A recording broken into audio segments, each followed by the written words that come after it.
Good evening.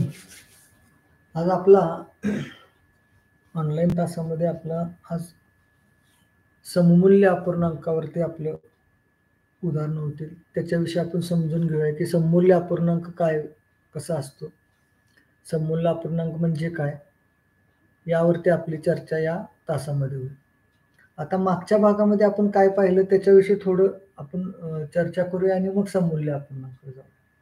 आता मागच्या भागामध्ये आपण पाहिलं की समच्छेद अपूर्णांक ज्यांचा छेद समान असतो असे समच्छेद अपूर्णांक. छेद समान असलं की समच्छेद अपूर्णांक. त्यानंतर छेद वेगळा असेल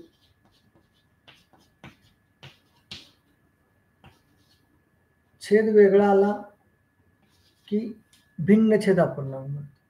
आता यांची क्रिया पण आपण पाहिल्या मागच्या तासामध्ये की क्रिया करताना समान छेद असेल तर सोपं होतं आपल्याला,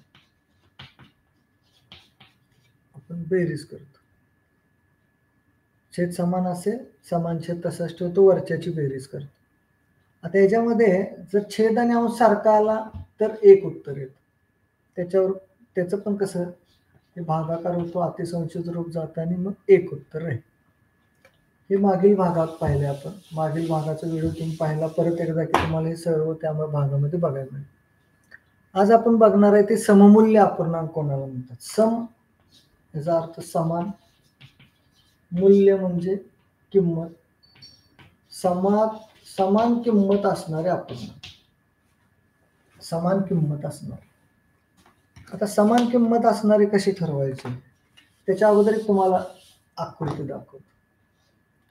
इथे मी आयत आकार घेतो, तसंच सेम आणखी एक आयत आकार घेतो तेवढ्याच मापाचा, आणखी एक घेतो त्याच मापाचा. हे तिन्ही आयत समान मापाचे.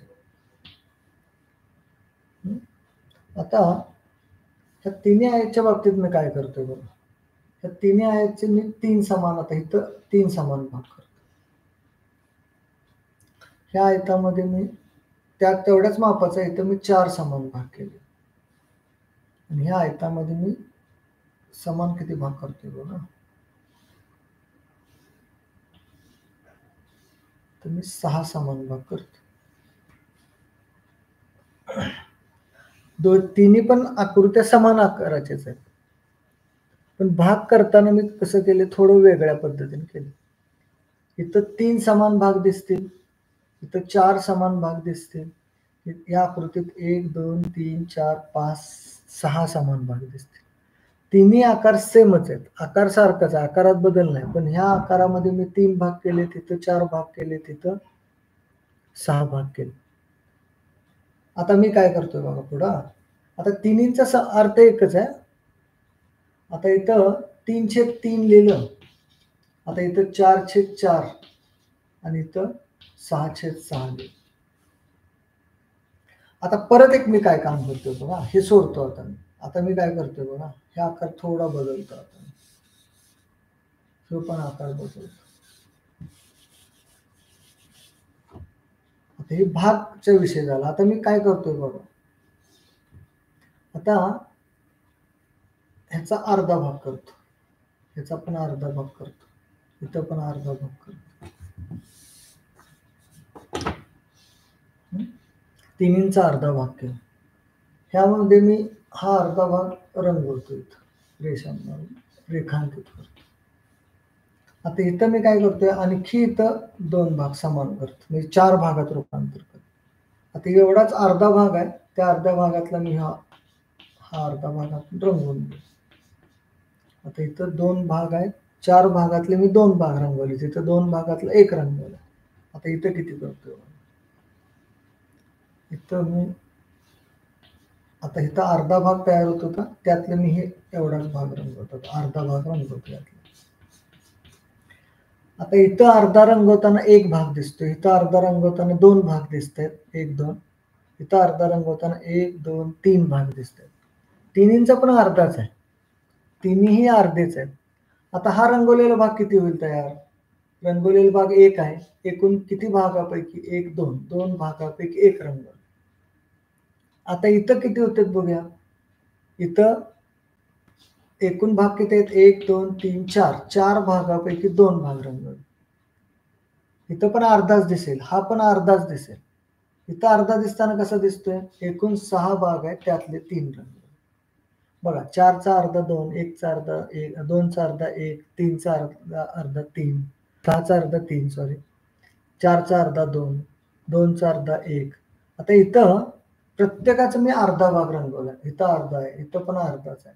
पण इथं तुम्हाला अर्ध्यामध्ये एकच भाग दिसेल, इथं अर्ध्यात 2 भाग दिसतील, इथं अर्ध्यात मी 3 भाग केले. समजा मी 3 भाग घेतले तरी पण अर्धा भागच होतोय. इथले 2 भाग घेतले तरी अर्धाच भाग होतोय. इथला 1 जरी भाग घेतला तरी अर्धाच होतोय. म्हणजे हे 3 अपूर्णांकात घेतलं आपण. हाच आकार आपण अपूर्णांकात लिहिला. ह्या तिघांचा पण अर्थ अर्धा अर्धाच होतोय. म्हणजे त्याचं मूल्य बदललंय का? अर्धाच मूल्य राहिलं. म्हणजे त्याची किंमत अर्धाच आहे. अर्धा इथं पाऊण झालंय किंवा इथं कुठं तर पाव भाग झाले असं होत नाही. तिघांचे मूल्य अर्धाच आहे. म्हणजे हा पण अर्धाच भाग आहे. आकृती एकच आहे, आकृतीत बदल नाही, आकृती वेगळी काढलेली नाही आपण. अर्धाच तिन्ही पण अर्धा आहे, तिघांचं पण मूल्य एकच आहे. म्हणून हे तिघांनाही सममूल्य अपूर्णांक म्हणायचं. ज्यांचं मूल्य किंवा किंमत समान असते, बदलत नाही. तिथं समान म्हणजे काय? हे अर्धे आहे, अर्धा आहे, अर्धा आहे. तिघांचे मूल्य समान आहे, म्हणून 1/2चं सममूल्य 2/4 असेल, त्याचं सममूल्य 3/6 असेल. आता सममूल्य अपूर्णांक बघितला आपण की त्याची किंमत समान होते. तुम्ही जर ह्याला किंमत शोधायला गेले ह्याची अर्धा कशी, आता 1/2 म्हणजे अर्धा होता, आपण पाहिले का कालच्या भागात की पाव म्हणजे 1/4, अर्धा म्हणजे 1/2, पाऊण म्हणजे 3/4. आता इथं तसं काय होतंय? 2/4चं आता बघूया आपण. इथं अर्धा कसा तयार होतो? 2 एके 2, 2 दुनी 4, 3 एके 3, 3 दुनी 6. बघा अतिसंक्षिप्त रूप दिले की सगळे 1/2, 1/2, 1/2 दिसतात. म्हणजे सगळे सममूल्य अपूर्णांकात रूपांतर. अजून आपल्याला थोडं आकृती तयार करता आली असते, सेम आकाराचे असेच. आता ह्याचा आणखी एक सममूल्य अपूर्णांक आपण बनवू शकलो. अर्धाच भाग घेतोय. आता अर्ध्यामध्ये मी किती भाग करतो बघा. हा अर्धा भाग घेतो, इकडं अर्धा आहे, इकडं अर्धा आहे. ह्या अर्ध्यामध्ये मी किती भाग केले बघा. हा अर्धा भाग झाला, म्हणजे 4 भाग रंगवले. आता किती भागापैकी इथं पण रूपांतर करतो. आता 1 2 3 4 5 6 7 8 8 भागापैकी मी 4 रंगवले. हा पण अर्धाच आहे, म्हणजे हा पण याचं सममूल्य असेल 4/8. आता तुम्हाला एक निरीक्षणाने लक्षात येते का बघा, मी इथलं जरा परत लिहितो 2/4 3/4. आता तुमच्या लक्षात येते का बघा, तिथं काय झालंय? 1ची दुप्पट 2 दिसते, 2ची दुप्पट 4 दिसते, 1ची तिप्पट 3 आहे, 2ची तिप्पट 6 आहे, 1ची चौपट 4 आहे, 2ची चौपट 8 आहे. म्हणजे त्याच्या पटीत गेले बघा. जेवढं अंशाची पट करतो तेवढीच छेदाची पण पट आहे. म्हणजे सममूल्य अपूर्णांकामध्ये लक्षात येईल की अंश ज्या पटीत गेला त्याच पटीत छेद गेला की तो सममूल्य अपूर्णांक सापडतो आपल्याला. म्हणजे कसं बघा, हे लक्षात आलं का? आकृत्या बघा, परत एकदा निरीक्षण करा आकृत्यांचं सममूल्यचं. आता बघूया. आता तुम्हाला गंमत दाखवतो. 2/5 लिहिले. आता मी काय करतो? 2ची 2 दुप्पट करतो. दुप्पट म्हणजे 2ला 2 न गुणतो. 2ची दुप्पट केली, 2ची दुप्पट 4 झाली. तशी 5ची पण दुप्पट करायची. दुप्पट करायची म्हणजे काय? 2 न गुणायचं 5ला. 5ची दुप्पट 10 होईल. बघा, हा याचा सममूल्य सापडेल. जसं आपण 2ची दुप्पट केली तशी 5ची पण दुप्पट केली. म्हणजेच कसं आपण केलं, 2ला 2 न गुणलं तसं 5ला पण 2 न गुणलं, म्हणजे उत्तर आलं 4/10. तर 2/5चा हा सममूल्य अपूर्णांक मिळाला 4/10. आता आणखी एक बघा, आता आपण दुप्पट केली होती, आता 2ला 3 न गुणा 6 होईल, व्यतिरिक्त 6. तसं हे छेदाला पण 3 न गुणायचं, 5 3 15. म्हणजे इथं कसं शोधलं आपण? 2ला पण 3 न गुणलं आणि छेदाला पण 3 न गुणलं. ह्या यांची 3 दुनी 6 आणि 5 3 15 तयार होईल. म्हणजे हा सममूल्य झाला. बघा तुमच्या लक्षात यायला की बघा आता पट कशी आहे बघा. 2 दुनी 4, 5 दुनी 10, 2 त्रिक 6, 5ला 4 न गुणलं 5 20 तयार. आता आणखी एक बघा याच्या पुढं, आता 3 न गुणला, आता 4 न गुणायला 2 चौक 8 आणि 5 चौक 20 झाले. आता आणखी पुढे वाढवत नेऊ शकतो. म्हणजे जर आपण असं मूल्य शोधत गेलो, असे असंख्य सममूल्य अपूर्णांक सापडणार. आणखी एक तुम्हाला तुमच्यासाठी एक देतो बघा. तुम्ही एक करा, 3/7 घ्या आणि याचे सममूल्य अपूर्णांक शोधा. 1 2 3 कसे मी शोधले तसे तुम्ही पण 3 तयार करा. असे असंख्य सापडते. बघा सोडवून आता.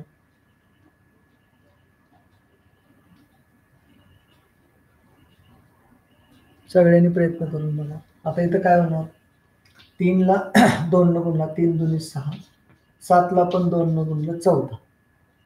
आता 3 ची तिप्पट, 3 त्रिक 9, 7 त्रिक 21.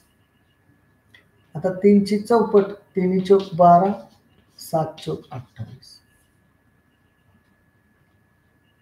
म्हणजे या पद्धतीने आपलं तयार होतं. हा सममूल्य सापडतो. आता आणखी एक बघूया. आता हे लिहून घ्या. आणखी एक बघूया आपण सममूल्यसाठी. आता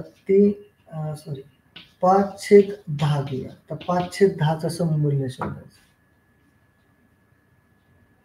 5/10.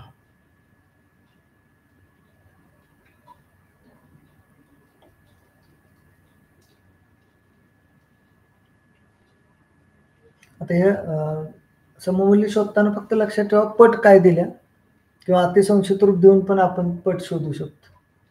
आता इथं बघूया आपण कसं सममूल्य सापडतं. आता 5 ची दुप्पट 10, 10 ची दुप्पट 20, 5 ची तिप्पट 15, 10 ची पण तिप्पट करायची 30. असं पुढं चेन आपण वाढवू शकतो. एकाला एक पुढं वाढवता येते आपल्याला पाहिजे तो. आता ह्याचा पाठीमाग पण, ह्याच्या मागचं पण आपल्याला सममूल्य सापडेल. ह्याच्या पाठीमाग 5/10चं सममूल्य आणखी एक सापडतो, ह्याच्यापेक्षा लहान असणार. म्हणजे लहान नाही, त्याची तेवढीच किंमत असेल, पण तो आपल्याला इकडं मागच्या बाजूचा, आपण डाव्या बाजूकडे पण जाता येईल. बघा 5 1 5, 5 2 10, 1/2. ही ती सगळ्यांचाच अर्थ एकच आहे, अर्धा अर्धा, म्हणजे 1/2 अर्धा, तसा अर्धा अर्धाच मिळेल. आता आणखी बघूया. समजा 2/3 दिले आणि इथं 9 लिहिले, तर इथलं शोधायचं. आता इथं काय होतं, 3 ची आणि ह्याचा 9चा काय संबंध आहे बघायचा. तोच संबंध वरच्या 2 लावायचा, अंशाशी. 3चा संबंध 9शी असेल, तोच संबंध 2 लावायचा. आता काय होणार बघा, 3चा संबंध काय आहे, 3ला 3 न गुणलं की 9 येतं. 2ला पण 3 न गुणायचं, 6 उत्तर येईल. म्हणजे चौकटीच्या ठिकाणी 6 उत्तर येईल. आणखी एक बघा असंच, 7/12 बरोबर 14 आणि इथं चौकट असेल. आता ह्याचं काय येतं बघा.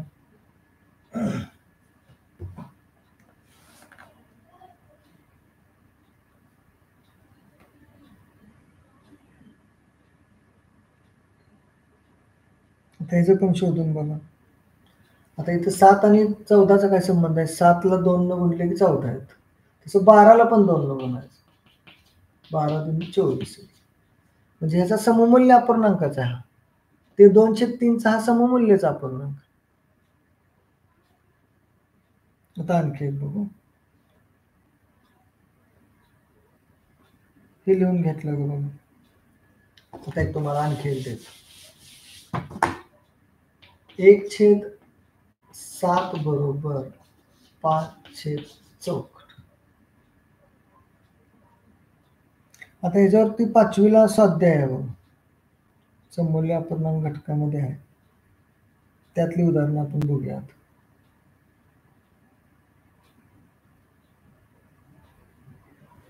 आता इथं काय केलं, 1 आणि 5चा काय संबंध आहे, 1ला 5 न गुणलं की 5 आहेत. तसं 7ला पण 5 न गुणायचं, 7 5 35. म्हणजे चौकटीच्या ठिकाणी 35 सापडेल. आता वेगळं थोडं बघूया. आता काय देताना दिले, 12/20 दिले. 12/20 आणि इथं देताना दिले 6 आणि इथं शोधायचं आपल्याला. आता काय होतं बघा, 12 आणि 6चा काय संबंध आहे बघायचा.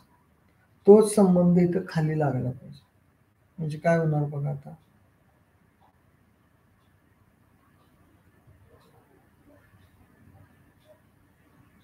जो संबंध 12 आणि 6चा असेल तोच खाली आपल्याला घ्यायचा. आता काय होणार बघा, 6च्या दुप्पट 12 आहे, म्हणजे 12चे निम्म 6 दिसते तुम्हाला. म्हणजे ह्याला 2 न भागले की 6 मिळते. तसं 20ला पण 2 न भागायचं किंवा 20चे निम्म करायचं. 10 उत्तर आहे. ह्या दोघांमध्ये जो संबंध आहे, किंवा 6ची दुप्पट 12 आहे तर कशाची दुप्पट 20 आहे, तर 10ची दुप्पट 20 आहे. आता आणखी एक बघा, तुम्हाला सोडवायचं. आता आता जी उदाहरणं, उदाहरणं घेतो दुसरं. आता जी उदाहरणं आहेत ही तुम्हाला तुमच्या पाठ्यपुस्तकामध्ये उदाहरण संग्रह 17 आहे 5वीचा. त्यामध्ये 23 पानावरती तुम्हाला उदाहरण दिसतील ते. त्यामधला पहिला प्रश्न आहे, चौकटीत योग्य संख्या लिहा. तो आपल्याला सममूल्यवर आधारितच आहे. बघा काय काय येते लिहायला.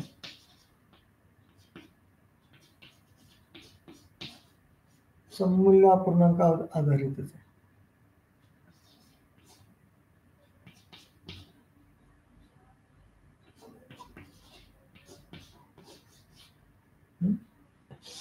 किती मिळाले अजून 4 नंबर झालेले 10/40. ज्याला येते त्याने सोडवायचं चालू करा. जे येते ते सोडवा, जे येणार नाही ते राहू पुढे समजावून देणार आहे. 14/26 बरोबर चौकट छेद 13. चौकट छेद 3 बरोबर 4/6. 1 छेद चौकट बरोबर 4/20. चौकट छेद 5 बरोबर 10/25. आता हे पहिल्या प्रश्नातली तुम्हाला 8 गणित आहे. आता हे कशी सोडवायची बघू. आता पहिलं उदाहरण दिले 1/2 आणि इथं चौकटीच्या ठिकाणी संख्या शोधायची. ती सममूल्यावर आधारित आहे. आता 2चा आणि 20चा काय संबंध आहे बघा. 2ला जर 10 न गुणलं की 20 येते. तसं 1ला पण 10 न गुणायचं, 10 उत्तर. आता इथं 3 आणि 15चा काय संबंध आहे, तोच संबंध 4शी लावायचा. 3ला 5 न गुणलं की 15 येते, मग 4ला पण 5 न गुणायचं, 20 उत्तर. आता इथं 9 आणि 18चा काय संबंध आहे, 9ला 2 न गुणले की 18 येते, 11ला पण 2 न गुणायचं, 11 2 22 येते. आता इथं मात्र बदल आहे.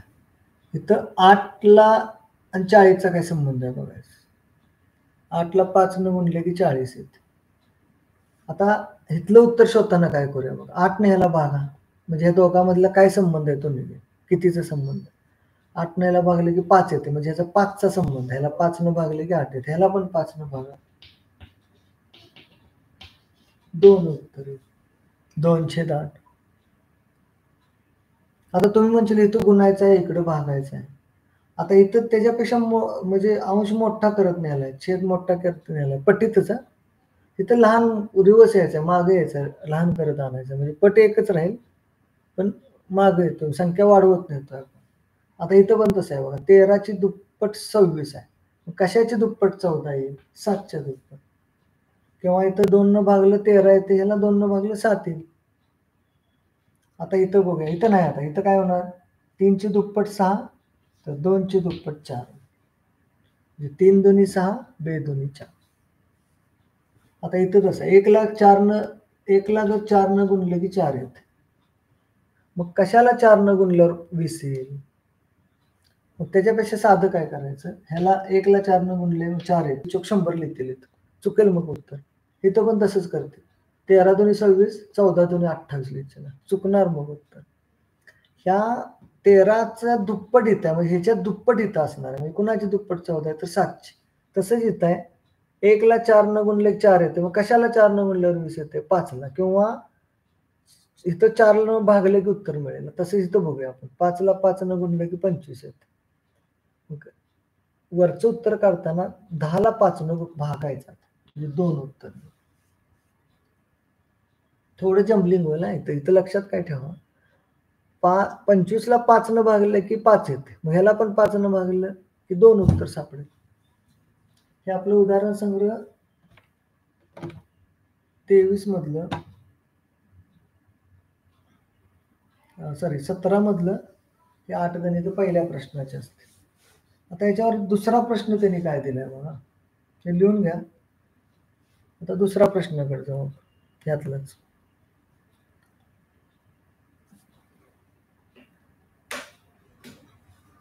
आता प्रश्न काय आहे, ते समजलं असेल तुम्हाला. नसेल तर परत हा व्हिडिओ आणि एकदा रिवाइंड करून बघायचा, म्हणजे तुमच्या लक्षात परत बघा चालतं. आता प्रश्न काय आहे दुसरा, पुढील पैकी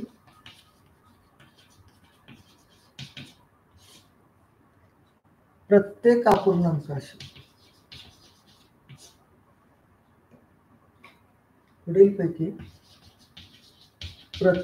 अपूर्णांकाशी सममूल्य असलेला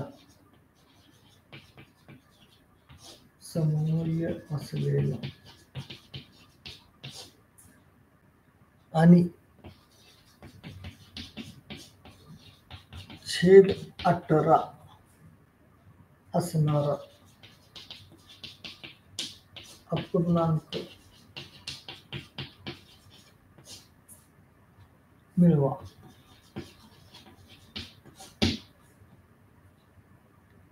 छेद 18 असला पाहिजे. आता प्रश्न काय दिलाय, आता अपूर्णांक लिहूया अगोदर, मग तुमच्या लक्षात. 1/2, त्यानंतर 2/3, त्यानंतर 4/6, परत 2/9, 7/9 आणि 5/3. प्रश्न काय दिलाय, हे अपूर्णांक दिलेत, ह्या अपूर्णांकाशी सममूल्य असला पाहिजे आणि प्रत्येक अपूर्णांकाचा छेद 18 असला पाहिजे. ह्याचा छेद 18, ह्याचा छेद 18, ह्याचा छेद 18, ह्याचा छेद 18, ह्याचा पण छेद 18 आणि इथं पण छेद 18. मग त्या दृष्टीनं वरचा अंश आपल्याला आता शोधायला लिहायला. अंशस्थानी काय येते बघूया. छेद 18 येतोय, अंश शोधायचा आपल्याला. आता तो कसा शोधायचा, आता 2 आणि 18चा काय संबंध आहे बघायचा. 2चा आणि 18चा काय संबंध आहे, तर 2 ला जर 9 न गुणलं, 2 9 18, तसं 1 ला पण 9 न गुणलं, 9 उत्तर. आता 3 आणि 18चा काय संबंध आहे, 3 संग 18 म्हणजे 3ची 6 पट केली की 18 येते. तसे 2ची पण 6 पट करा, बेस 12 आहे. म्हणजे इथं आपल्याला 6 न गुणलेलं दिसेल. इथं 6 आणि 18चा काय संबंध आहे, 6 ला 3 न गुणलं की 18 येते. 4 ला पण 3 न गुणायचं, 12 उत्तर. आता इथं 9 आणि 18चा काय संबंध आहे, 9ची दुप्पट 18 आहे, 2ची दुप्पट 4 होईल. आता 7 आणि 9, 7/9 आहे, इथं 18 आहे, 9ची छेद 18, 9ची दुप्पट 7ची दुप्पट, 14 उत्तर आहे. 3 आणि 18चा काय संबंध आहे, 3ला जर 6 न गुणले की 18 येते, 5ला पण 6 न गुणायचं, 30 उत्तर आहे. म्हणजे बघा आपल्याला काय प्रश्न विचारला होता, प्रत्येक अपूर्णांकाशी सममूल्य असलेला आणि छेद 18 असणारा अपूर्णांक शोधायचा. आपण प्रत्येकाचा छेद 18 केलाय आणि त्या पटीमध्ये मग अंश तयार झाला. तसंच हे लक्षात ठेवा, अंश कसा तयार झाला ते. म्हणजे काय करायला सांगितले बघायचं. आता पुढे बघूया अनेक असाच प्रश्न पुढचा बघूया, जो तुम्हाला 17 उदाहरण संग्रह मध्ये तिसरा पर्याय. आता इथं काय म्हणले, पुढील पैकी प्रत्येक अपूर्णांकाशी सममूल्य असणार आणि छेद 5 असणार. आता छेद 5 पाहिजे, हे लिहिले का बघा व्यवस्थित. नसेल लिहिलं तर परत तुम्हाला व्हिडिओ मध्ये बघायला मिळालं. आता छेद 5 असणार लिहायचं. आता छेद 5 पाहिजे. आता छेद ह्याच्या पूर्वीचे गणित आपण 18 छेदाचा संबंध घेतला. आता छेद 5चा काय संबंध आहे बघू. पहिला दिलाय 6/15, 10/25, 12/30, 6/10, 21/35. आता यांचा छेद किती करायचा आहे? 5 करायचा. त्या दृष्टीने मग अंश काय तयार होते बघ. प्रत्येकाचा छेद 5 झाला पाहिजे. छेद 5 आला पाहिजे. छेद 5 आला पाहिजे.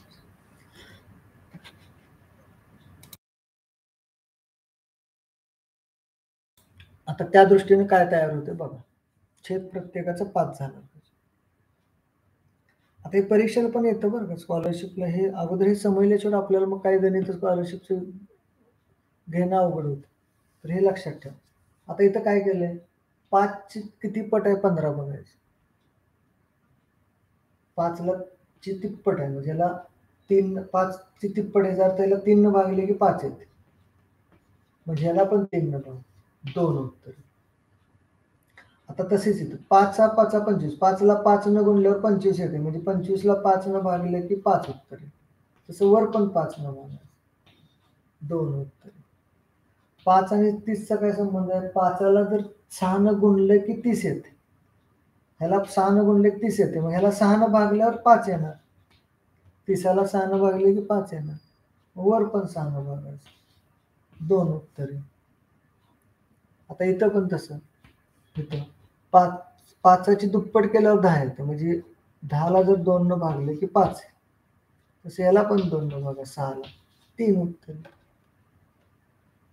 आता तसं आता 5चा आणि 35चा काय संबंध आहे बघायचं. 5 7 35, 7 न, मग ह्याला पण 7 न, म्हणजे 35ला 7 न भागले की 5 आहे. मग 21ला पण 7 न भाग, 3 उत्तर. तर हे या पद्धतीने तयार होतं.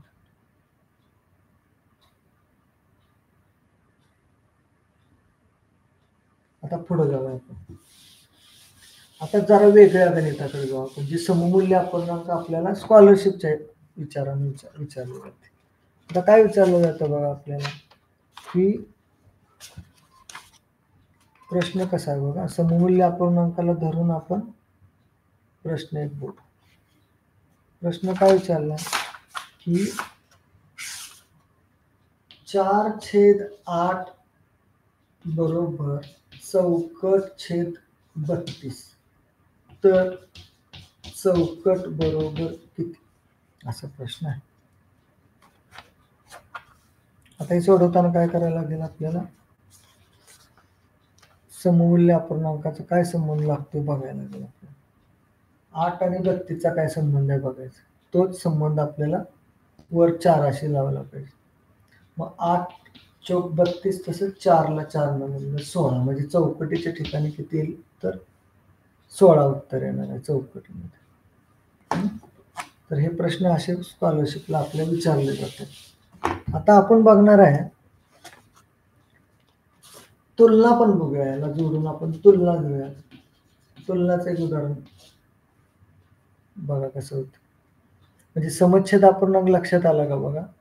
समच्छेद अपूर्णांकामध्ये आपण कोणत्या पट्टीत आहे ते पाहिलं. आता तुलना बघताना एक बघूया आपण, की तुलना म्हणजे लहान मोठेपणा, म्हणजे पेक्षा मोठे, पेक्षा लहान आणि समान. आता तुलनामध्ये उदाहरण आपण बघू. आता तुलनात काय संबंध आहे बघू. छेद समान असेल तर तुलना करायला आपल्याला सोपं होतं. छेद समान असेल तर तुलना सोपी होते. छेद समान आहे, अंश ज्याचा मोठा ते मोठं होतं, म्हणजे 4कडे आता तो.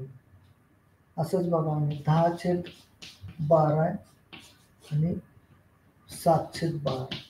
छेद समान आहे, ज्याचा अंश मोठा ते मोठं.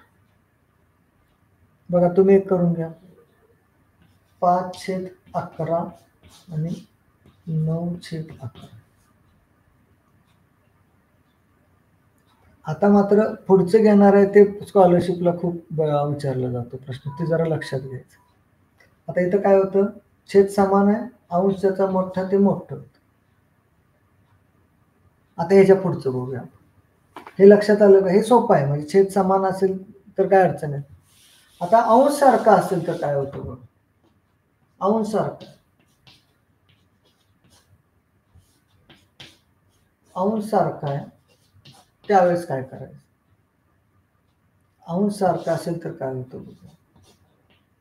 इथं 2/3 घेऊ आणि इथं 2/5 घेऊ. आता इथं तुम्हाला छेद समान दिसणार नाही, छेद समान नाही, अंश सारखा आहे बघा.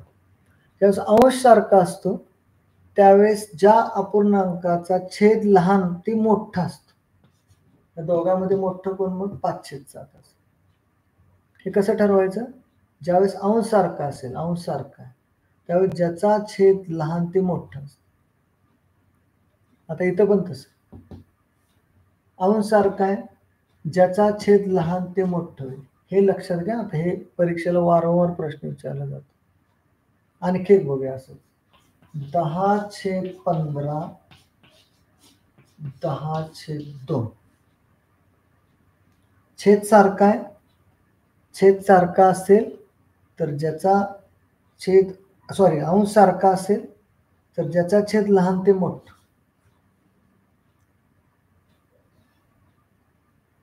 आता तुम्हाला एक देऊ बघा 13/9 आणि 13/5. परत लक्षात घ्या, अंश जर सारखा असेल तर ज्याचा छेद लहान तो मोठा अपूर्णांक असतो. ज्याचा छेद लहान तो मोठा, अंश सारखा असताना. तसं छेद सारखा असताना नाही, आपण ह्याच्या अगोदर छेद सारखा असताना पाहिलं त्यामध्ये काय अंश मोठा की मोठाच झाला. आता इथं काय होतं बघा, इथं 13 अंश सारखा आहे, छेद ज्याचा लहान ते मोठं. हे उदाहरण लक्षात ठेवा, हे उदाहरण चुकवू नका. आणखी एक दोन घेऊया आपण ह्याच्यावरती 5/11 5/13 12/7 12/3. आता इथं काय अंश सारखा आहे, ज्याचा छेद लहान ते मोठं. अंश सारखा आहे, ज्याचा छेद लहान ते मोठं. ही उदाहरणं लक्षात ठेवा.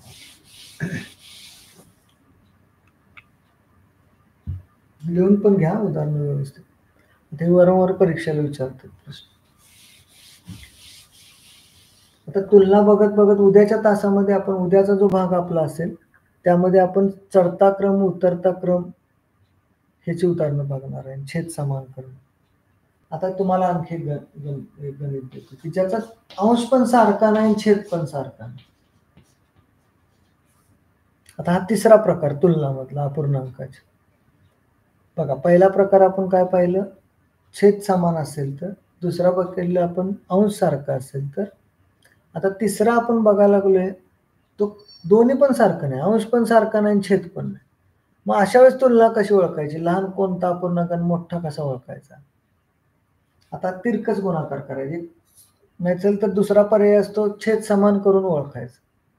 आता छेद समान करायचं आणि मग तेवढा वेळ आपल्याकडे नसतो स्कॉलरशिपचा जर विचार केला तर मग त्याच्यासाठी छोटी क्लुप्ती काय वापरायची, तर 5 आणि म्हणजे दुसऱ्याचा छेद आणि पहिल्याचा अंश यांचा गुणाकार या बाजूला लिहायचा. म्हणजे 5 आणि 2चा गुणाकार या बाजूला 10. 3 आणि 4चा गुणाकार या बाजूला, म्हणजे ज्याच्या अंशाला गुणतो त्या अंशाच्या खाली त्याचं उत्तर लिहायचं. म्हणजे 5 आणि ह्याचा अंश इथं 2 आहे तर ह्याच्या खाली इथं उत्तर, 3 आणि इकडं 4चा इथं. म्हणजे बघा गुणताना असं बाणाच्या खाली उत्तर आहे, इकडं बाणाच्या खाली उत्तर आहे. आता याच्यामध्ये गुणाचा गुणाकार मोठा आला, हा 12 म्हणून 4/5 मोठा असेल. आणखी एक बघूया का असं, ज्याचा ज्यावेळेस काहीच सारखं नसेल त्यावेळेचा संबंध. आता आणखी एक तुम्हाला सांग 3/5 आणि 1/2 ह्या दोघांमध्ये आता मोठं शोधायचं. आता इथं अंश पण सारखा नाही, छेद पण सारखा नाही. मग आता सांगितलं आपण की तिरकस गुणाकार. आता ह्या 2 आणि ह्या 3चा पहिल्याचा अंश दुसऱ्याचा छेद, तर इथं गुणाकार 6. आता बारीक अंकात लिहायचे, काय मोठं एवढं मोठं लिहायचं काय गरज नाही, आपल्याला फक्त ते क्लुप्तीसाठी वापरायचं. 6 लिहिलं. आता या 5 आणि 1चा गुणाकार इथे 5. आता गुणाकार कोणाचा मोठा आहे, तर 3/5चा मोठा, म्हणून 3/5 हा अपूर्णांक मोठा. तिकडं तोंड तो अपूर्णांक तो मोठे असते संख्या. आता आणखी एक बघा, 7/11 आणि 3/7. 3/5. आता इथं गणित काय होतं बघा, तुम्ही करून बघा.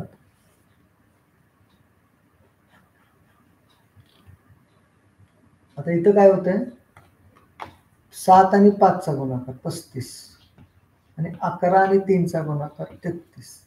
मोठा गुणाकार कोणाचा आला, 35, म्हणून हा अपूर्णांक आपला 7/11 मोठा येईल 3/5 पेक्षा. आता ही क्लुप्ती खूप उपयोगाची आहे. उद्या आपल्याला चढता उतरता क्रमामध्ये उद्याच्या भागामध्ये बघताना ते आपल्याला लागणार. अनेकदा बघा, छेद समान नसेल तर काय होतं, म्हणजे अंश आणि छेद समान नसेल तर त्यावेळेस काय करायचं. आता इथं छेद 7 आहे, इथं 3 आहे, वेगळा आहे, अंश पण वेगळा आहे. मग आपण काय ठरवलं, लहान मोठेपणा ओळखायला तिरकस गुणाकार. 3 आणि 3चा गुणाकार 9, 7 आणि 1चा गुणाकार 7. 9 गुणाकार मोठा, म्हणून 3/7 हा मोठा अपूर्णांक. बरोबर, हे लक्षात ठेवा, हे आपल्याला स्कॉलरशिपला लागणार आहे. उद्या आपण याच्या पुढचा उद्याच्या भागामध्ये बघणार. आता आज काय काय पाहिलं, परत एकदा रिपीट करू. पहिलं आपण काय पाहिलं, समच्छेद अपूर्णांक. समच्छेद अपूर्णांकाची पट कशी ओळखायची. दुसरी गोष्ट आपण आत्ता पाहताना काय पाहिलं, की ज्यावेळेस छेद सारखा असतो, छेद सारखा असेल तर मग अपूर्णांक लहान मोठा कसा ओळखायचा. छेद सारखा असेल तर ज्याचा अंश मोठा ते मोठा. हेच जर उलट दिलं, 13/5 दिलं आणि इथं 13/6 दिलं. आता इथं काय होतं, ज्याचा छेद अंश सारखा झाला आता, तर त्यावेळेस छेद ज्याचा लहान ते मोठा असतो. आता तिसरं घेतो आपण, 13/5 आणि इकडे घेतो मी 6/13. आता इथं लहान मोठेपणा ओळखायचे, तर अंश सारखा नाही, छेद पण सारखा नाही, तिरकस गुणाकार. 13 आणि 13चा गुणाकार, 13 गुणिले 13 169. 13चा वर्ग 5 30. मोठं कोण आलं, 13/5. आता लक्षात ठेवा, आजच्या तासामध्ये आपण काय काय पाहिलं. सममूल्य अपूर्णांक, त्यानंतर तुलना बघितली. तुलना बघताना 3 प्रकारची उदाहरणं पाहिली. छेद सारखा असताना, अंश सारखा असताना आणि काहीच सारखं नाही, अंश पण नाही, छेद पण नाही, त्यावेळेस काय करायचं. तर ही क्लुप्ती लक्षात ठेवा. उद्याच्या तासामध्ये आपण परत नवीन ह्यानं भेटूया. नवीन अपूर्णांकाचा पुढचा घटक आपला होणार आहे, तो चढता उतरता क्रमाचा. तर आता आपण इथं थांबूया. आपण जॉईन झालात, हा पाठ पाहिला, धन्यवाद. ही लिंक सगळ्यांना शेअर करा. ही 4थीला पण उपयोग आहे, 3रीला पण याच्यावरची उदाहरणं आहे, त्यामुळे त्या पण मुलांना याचा फायदा होईल, आणि 5वीला तर आहेच. आणि लिंक शेअर करा, चॅनलला सबस्क्राईब करा. आता इथनं पुढे आपले सगळे चॅनलला व्हिडिओ पडत जातील क्लुप्त्यासहित. आपण बुद्धिमत्तेचे पण यामध्ये घटक पाहणार आहोत. चला, ओके, धन्यवाद.